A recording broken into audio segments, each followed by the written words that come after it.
Hello to everyone at the American Latvian Association's 74th Congress. Welcome to Minnesota. In the words of our state's unofficial poet laureate, Garrison Keillor, you'll find that Minnesota is a place where the women are strong, the men are good looking, and all the Latvian Americans are above average. I want to thank Ambassador Kuzma for attending this year's meeting. She's doing a great job representing her country in the U.S. And I know she will be happy to know that last week I was at another European embassy, a little country named Italy, and happened to be seated next to the new Italian ambassador's wife, who happens to be Latvian. So we got to discuss Riga instead of Rome. To the staff of the American Latvian Association, thanks for your work to support Latvian Americans. Keep your cultural traditions strong and share them throughout our state every day. Minnesota has been home to a proud Latvian American community since Latvian immigrants began arriving in the U.S. after World War II. Generations later, the American Latvian Association is supporting our state's small businesses, funding scholarships for history students at the U of M, and sharing delicious Latvian dishes and drinks like Alexander tortas. Okay, we're in a kind of a shutdown situation, so I just have water. Smoked speck, and of course, homemade kvass that I hope you are all enjoying today. Of course, America and Latvia are united by more than our love of delicious food. We share the fundamental values of liberty and democracy. Our countries are both members of the strongest strategic alliance in the history of the world. That would be NATO. For over 20 years, Latvia has been a reliable and valued ally. As we all know, that alliance has never been more important. I personally conveyed that sentiment to Latvia's former president when I visited Riga in December 2016 with Senators John McCain, who was such a big fan of your country and also such a big leader on NATO, as well as Lindsey Graham, after Russia invaded Crimea. Latvia and other Baltic nations were way ahead of their time, as Lindsey and I well remember, calling out Russian aggression for what it was.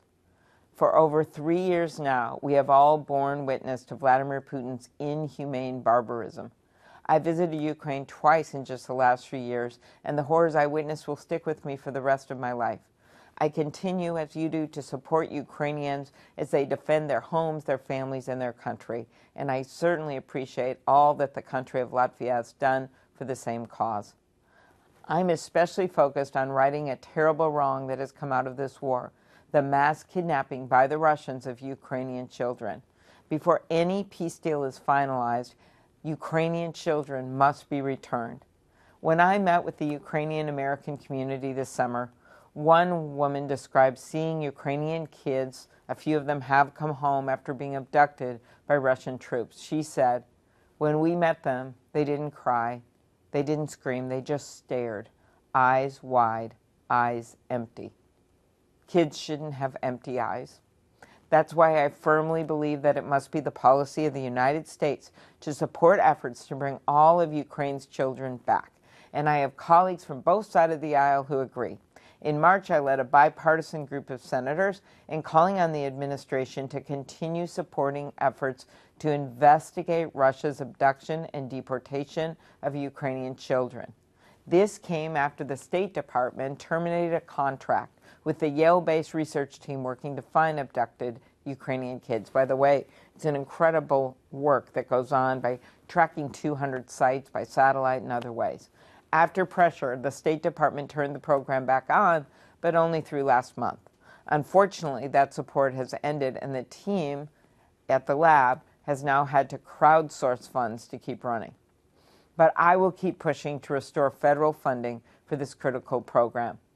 I also introduced a bipartisan resolution with Senator Grassley in May, calling for unconditional return of abducted Ukrainian kids before finalizing any peace agreement. And in June, Senator Grassley and I introduced the bipartisan Abducted Ukrainian Children Recovery and Accountability Act. It enhances support for Ukraine's efforts to investigate and track the kids. It helps those children who do make it back home and need support during this difficult transition. It reinforces efforts to hold those who commit these crimes accountable. And then I stood with our colleagues to announce our legislation that would designate Russia a state sponsor of terrorism and impose stronger sanctions if Putin continues these kidnappings and doesn't return the kids. We must do everything we can to bring Ukraine's children home. And Latvia has stood with Ukraine on the side of human dignity, freedom, equality, and democracy. I want to thank you again for supporting Ukraine. I want to thank you for what you do for the Latvian community in Minnesota and really all of us. I'm excited to visit again. The last time I went, it was during the Christmas market. I have some memory of chestnuts and a memory of people being willing to stand out in the cold to go to outdoor markets, something even us sturdy Minnesotans may not be up for all the time. So whether you're surrounded by the sights and flavors of your own childhood, reconnecting with your ancestors' heritage, or learning more about a new culture, I hope you have an incredible time. Enjoy the music and the dancing and keep up the great work. Thanks.